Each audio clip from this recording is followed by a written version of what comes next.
আচ্ছা তোমরাই বলো তো যে এআই দিয়ে রিয়েল কেক বানানো কি সম্ভব হয়? আজকের অর্ডারটা প্রায় চ্যালেঞ্জিং বলে তোমরা কিন্তু ধরতে পারো।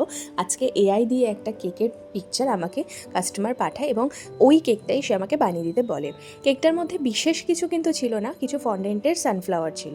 আর ফন্ডেন্টের ফ্লাওয়ারগুলো আমার ক্ষেত্রে বানানো খুব একটা চাপ ছিল না, কাটার দিয়ে কাটিং করেই সেগুলো বানানো ছিল, তো সেটা বানিয়ে ফেলেছিলাম। এবার মেন সমস্যা যেটা সেটা হচ্ছে কেকের বডিতে একটা প্যাটার্ন ছিল।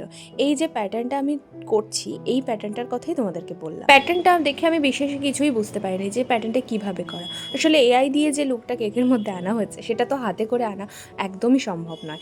আমি যতটুকু পেরেছি প্যালেট নাইফ দিয়ে প্রথমে ভেবেছিলাম যে একটা একটা করে স্ট্রিপ টানবো, মানে বডিতে এভাবেই ছিল, একটা একটা করে লাইট আবার একটা একটা করে ডার্ক শেডের ইয়েলো দিয়ে এরমভাবে টানা ছিল। তবে আমি হাতে করে সত্যি বলতে ওইটা জিনিসটা ঠিক করতেই পারিনি।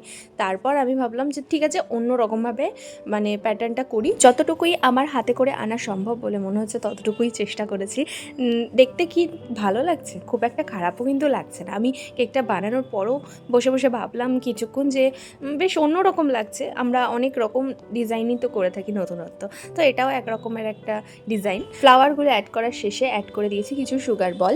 আর এখানে যে বার্থডে ট্যাগটা তোমরা দেখতে পাচ্ছ, এই ট্যাগটা আমি লাস্টে তুলে দিয়ে একটা স্কোয়ার ট্যাগ ইউজ করেছি, সেটা বেশি ভালো লাগছে। তোমরা অবশ্যই কিন্তু কমেন্ট করে জানিও কেমন লাগছে। টাটা।